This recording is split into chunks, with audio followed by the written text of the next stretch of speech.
در سالهای اخیر پزشکان بارها با اتفاق عجیبی روبرو شدند. همسر یک فرد از دنیا میره و تنها چند روز یا چند هفته بعد خود اون شخص هم فوت میکنه. بیشتر مردم میگن از قصه دق کرد.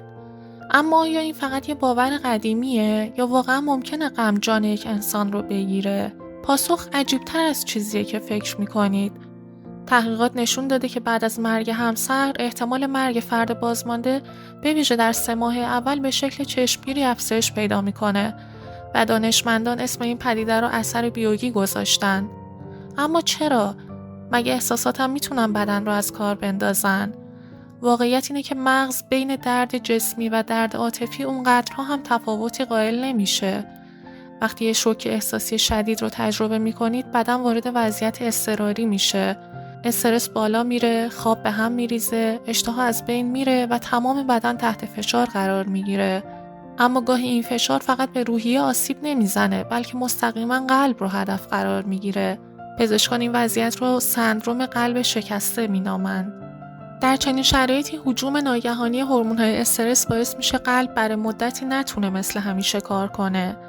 فرد ناگهان دچار درد شدید قفسه سینه، تنگی نفس و علائمی میشه که تقریبا هیچ تفاوتی با سکته قلبی ندارن. اما نکته عجیب اینجاست.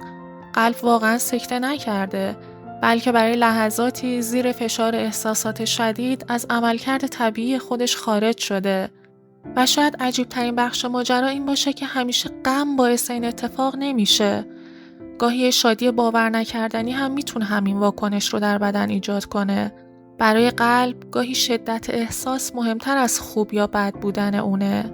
خوشبختانه در بیشتر موارد این وضعیت موقتیه و قلب با درمان و استراحت دوباره به حالت طبیعی برمیگرده. و شاید به همین دلیله که جمله قلبم شکست فقط یه استعاره شاعرانه نیست. احساسات ما واقعاً میتونن قلبمون رو تحت تاثیر قرار بدن، اما همونطور که بدن میتونه یه استخوان شکسته رو ترمیم کنه، قلب هم اغلب میتونه دوباره خودش رو بازسازی کنه. شاید نه در چند ساعت یا چند روز، اما با گذشت زمان. و شاید همین امیدوار کننده ترین حقیقت درباره قلب انسان باشه.